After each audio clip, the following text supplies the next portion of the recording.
In this magical academy for witches and wizards, there is a commotion as Say-Beel, the worst-ranking student, is summoned to the headmaster's office. As he reaches the office, he sees Loux, a 300-year-old witch jumping around and demanding the headmaster to open the door. When Loux sees him, she asks him to open the door, but Say-Beel refuses. So Loux turns her staff into a blade and threatens him. Just then, a beast-fallen witch, which is a half-human, half-beast creature, comes to protect Say-Beel. His name is Holdem, and he knocks down Loux' staff. Say-Beel goes to pick it up, but Holdem pushes him away, as that could result in his death. Loux' staff, Ludens, is a witch killer that sucks the magic out of anyone who touches it. Hearing all the commotion, Headmaster Albus calls them into the office and informs Say-Beel that she's sending him to a field experiment as he cannot progress normally at this academy. Albus explains that the actions of the evil wizard named 13, yes, like the number, 13's actions led to the widespread use of magic and a terrible war. His execution ended the war between the church and the witches. Although the use of magic is spreading, witches are still hunted and killed in the south, so Albus wants to build a village where they are treated as equals. Say-Beel will be sent there as a mage for 3 years, but if he seems unfit after all that, his memories of the academy will be erased. Hearing so, Loux tags along as a witch mentor and asks permission to use the Grimoire of Zero, which is this really powerful book that can destroy entire nations. Albus rejects it but tells her she can arrange a meeting with the author. The next day they start their journey. There are other students in the special field experiment. One of them is Hort, a 4th-year extremely talented prodigy student. Another student is Kudo, a lizard beast-fallen, and 2 other students. Kudo scolds Say-Beel for having the worst grade and tells him to drop out instead of trying. They all rest in a cave for the night and talk about their struggles through life in the academy. Say-Beel says that he has no memory before the academy, and if he fails to become a mage, he will lose these memories and truly become empty. Also, he can hardly cast any spell, so Loux advises him to start a new life as being a mage will bring more hardship to him. Outside the cave, 2 witch hunters are planning to attack the group, as they do not want peace between church and the witches. The next morning, when they reach the inn, they find out that Kudo and the other students were attacked.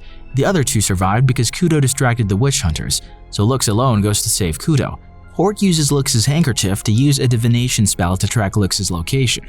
In a forest, they find Kudo's tail and 3 set of footprints: Kudo, Loux, and the witch hunter. Hort assumes it to be the people of Dia Ignis, who are trained to kill witches and are extremely dangerous. Meanwhile, Kudo is hiding from the Dia Ignis but falls into a trap. Hort confesses to Say-Beel that she encountered one of those hunters in her childhood. They killed her friend. Just then, they hear Kudo scream. Kudo uses his magic against a witch hunter named the Tyrant, but the Tyrant is way too skilled and powerful. He defeats Kudo and takes him away to use as a lab rat. This reminds him of his childhood when he was used as a circus animal due to his regenerative abilities as a lizard beast-fallen. He tries to resist by holding onto a branch, but the Tyrant smashes his hands. Just then, Loux arrives. She's way too powerful for the Tyrant and easily dominates the fight. Suddenly, they hear Hort and Say-Beel calling at them. The Tyrant sees his opportunity and attacks them, taking Say-Beel hostage. In order to save Say-Beel, Loux has to give up her staff. Suddenly, the Tyrant reveals to everyone that Hort is actually a spy sent by the church to get information about the Magic Academy and witches. Hort remembers her past and how she's actually a half-beast fallen, with antlers on her head which she always keeps short. Her mission was to understand the secrets of magic for the church to use, but her life in the academy made her want to actually become a mage. She feels really guilty, but Say-Beel says that she's a good person at heart and he trusts her. So now she changes sides and decides to attack the Tyrant, but the Tyrant uses a special cloak that can cancel magic. In the battle, Say-Beel hears a voice from the staff asking him to use it. He grabs the staff and a huge force is released. When Say-Beel wakes up, everything is destroyed, and they all get a good scolding from Loux. Later, Say-Beel asks how he's still alive after touching the staff.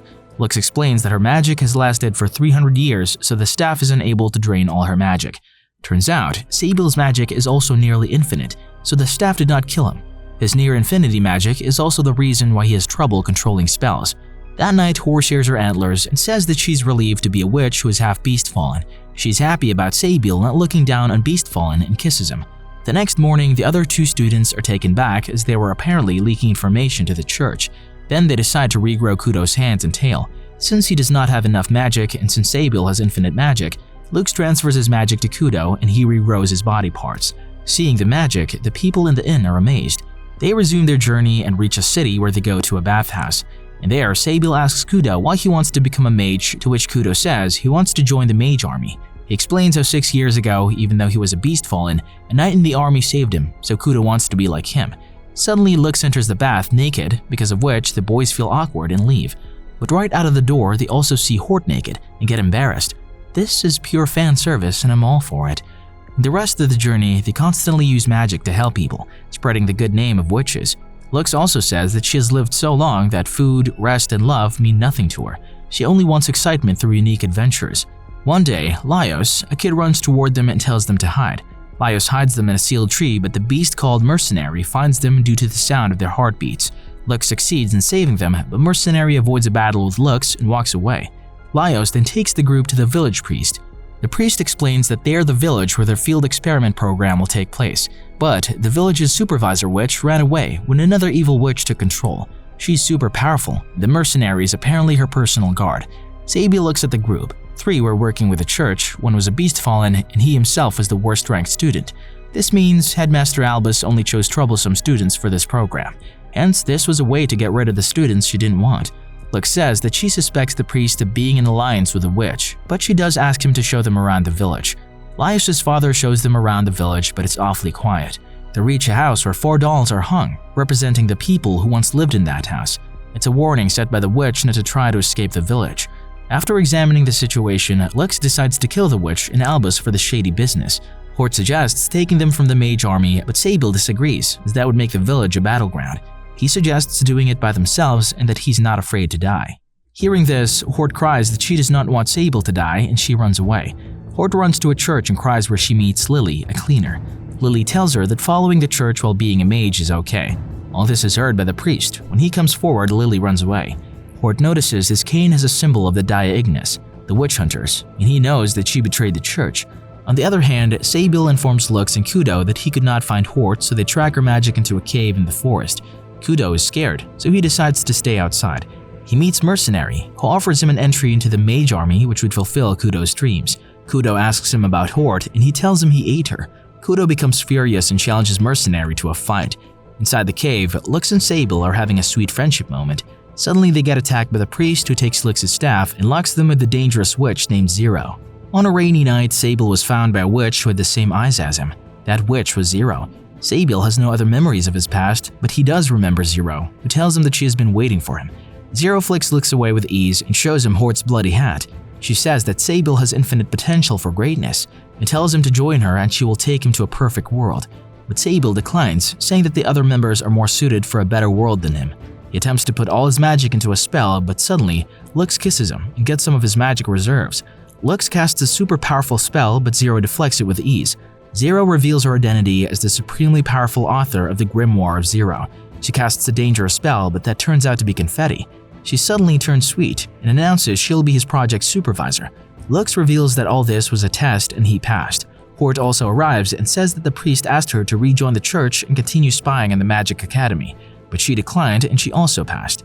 Kudo also arrives, saying that he was passed by Mercenary. Back at the academy, Albus is exhilarated that these students passed for the first time in history.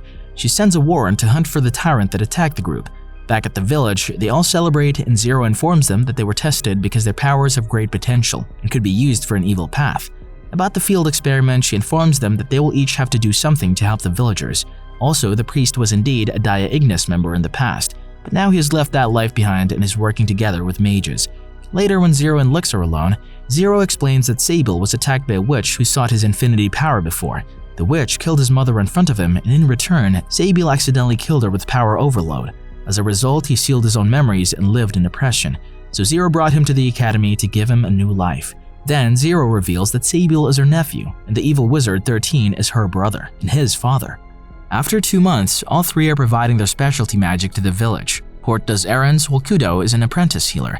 Saybil stays at home as a magic provider because of his infinite magic, but Loux is disappointed that he has been staying home doing chores, so she sends him out to the forest to fetch her some tea.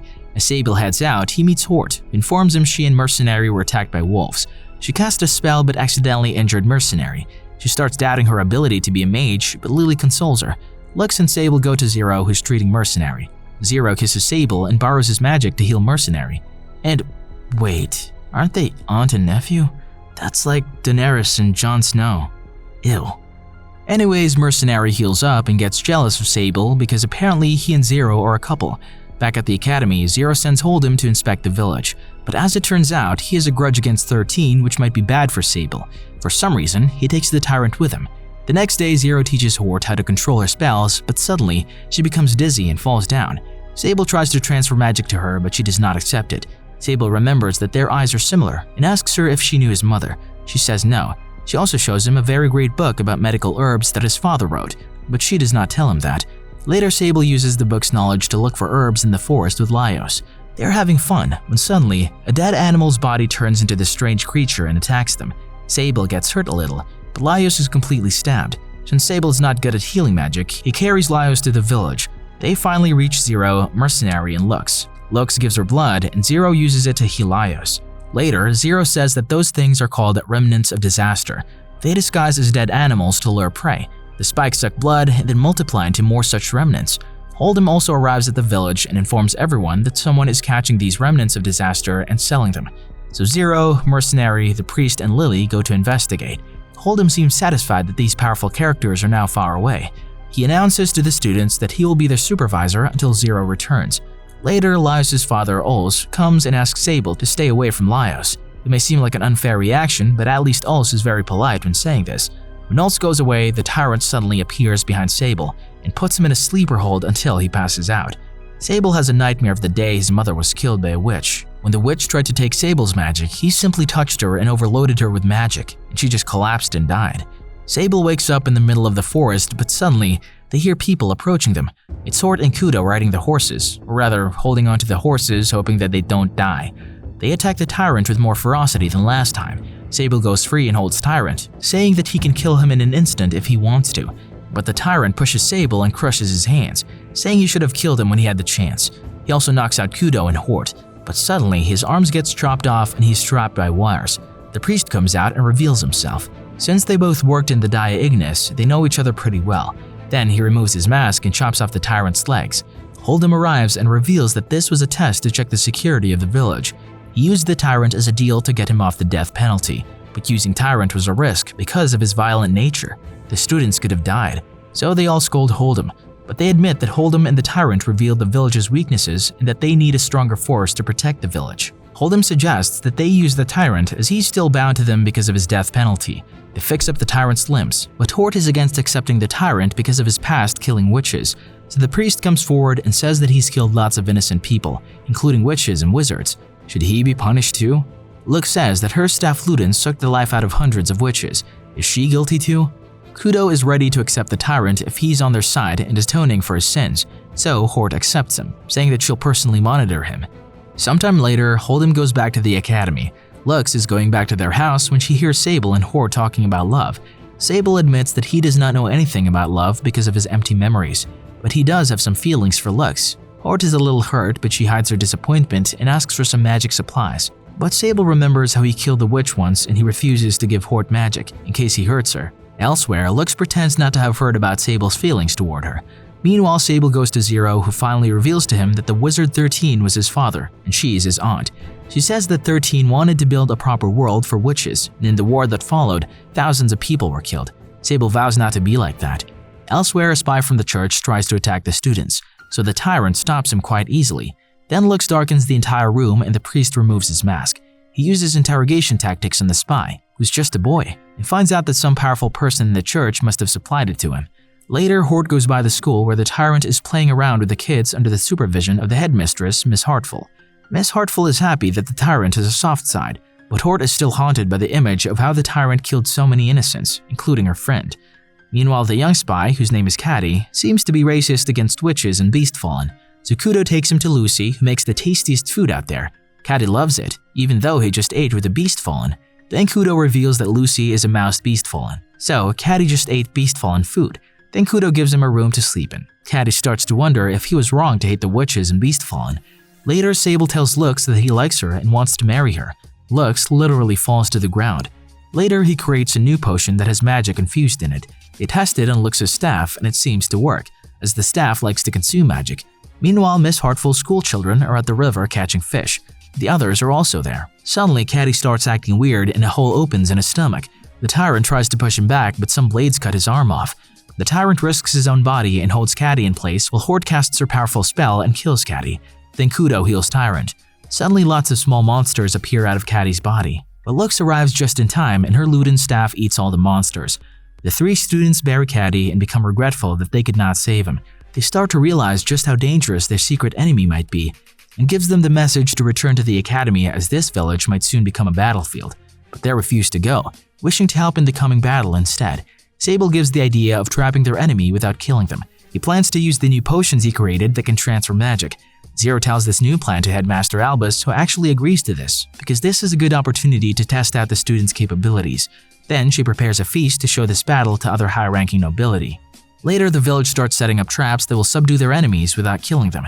Since the tyrant is a trap master, he takes the lead. Loux shows the priest a sample of the remnant of disaster that attacked them earlier. It was a dangerous thing that could have spread all over the lands. They believe that only a high-ranking enemy could know how to stop this. Also, they will be attacked by 10,000 anti-witch soldiers, but they are apparently all simple villagers and peasants. If the witches kill them, then they will be seen as the bad guys. So the witches all over the lands do not send their armies. Instead, they prepare to send medics. Basically, the witches are calling ambulances, but not for themselves.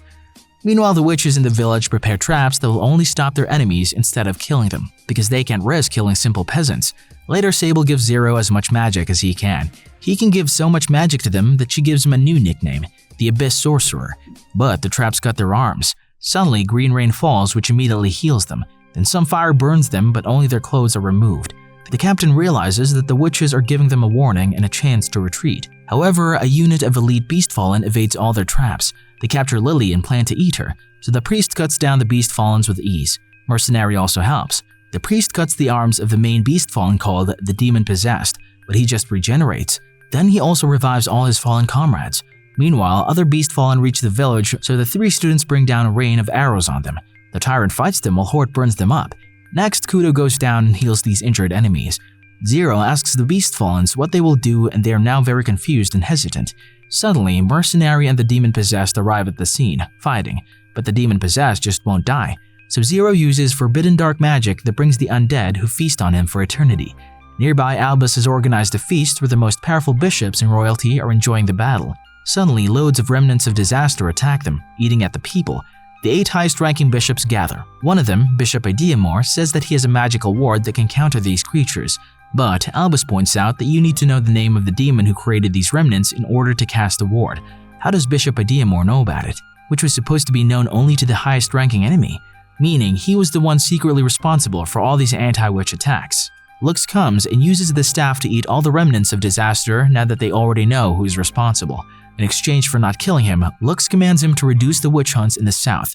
Over time, the people hear about the battle and how compassionate the witches were in not killing those 10,000 soldiers who attacked them. For their contributions, Albus graduates the 3 students.